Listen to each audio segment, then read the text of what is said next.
বর্তমান পরিস্থিতি অনেক ভালো বললেন ডিএমপি কমিশনার। বিস্তারিত অগ্রযাত্রার প্রতিবেদনে।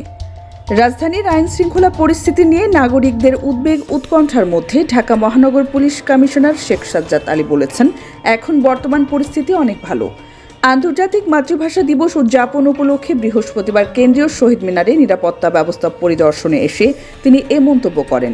ডিএমপি কমিশনার বলেন, law and order very good ইনশাআল্লাহ। একটা দুইটা বিচ্ছিন্ন ঘটনা ছাড়া বড় কোনো ঘটনা বলতে পারবেন না। তিনি বলেন, আমি মনে করি বিচ্ছিন্ন এক দুইটি মেইনলি মোবাইল ছিনতাই ব্যতীত কোনো অপরাধ নেই। ল অ্যান্ড অর্ডারই কোনো সমস্যা নেই, এভরিথিং ইজ নর্মাল ইনশাআল্লাহ। জামিনে থাকার শীর্ষ সন্ত্রাসীদের কারণে 21শে ফেব্রুয়ারি নিরাপত্তায় কোনো শঙ্কা রয়েছে কিনা এমন প্রশ্নের জবাবে তিনি বলেন, যে সমস্ত শীর্ষ সন্ত্রাসী জামিনে আছে তাদের এরিয়া অব ক্রাইম বা এরিয়া অব অপারেশন এক জিনিস, আর শহীদ মিনারে পুষ্পমাল্য অর্পণ ভিন্ন জিনিস। এখানে তো তাদের কোনো ইন্টারেস্ট নেই। ডিএমপি কমিশনার বলেন, শীর্ষ সন্ত্রাসীদের ইন্টারেস্ট ভিন্ন ক্ষেত্রে, তারা চাঁদা আদায় বা এটা সেটাই তাদের ইন্টারেস্ট। আর তারা যারা বাইরে আছে আমরা জানি, তাদের আমরা ট্রেস করতেছি, তারা কোন ঠাসার মধ্যেই আছে।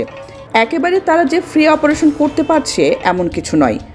শহীদ মিনারে ব্যাপক জমায়েতের নিরাপত্তা প্রসঙ্গে এক প্রশ্নের জবাবে কমিশনার সাজ্জাদ বলেন, এজন্যই ভিভিআইপিদের বিদায়ের পর ঢাকাবাসীকে আসার অনুরোধ করছি, তার জন্য সময় নির্ধারণ করে দিয়েছি।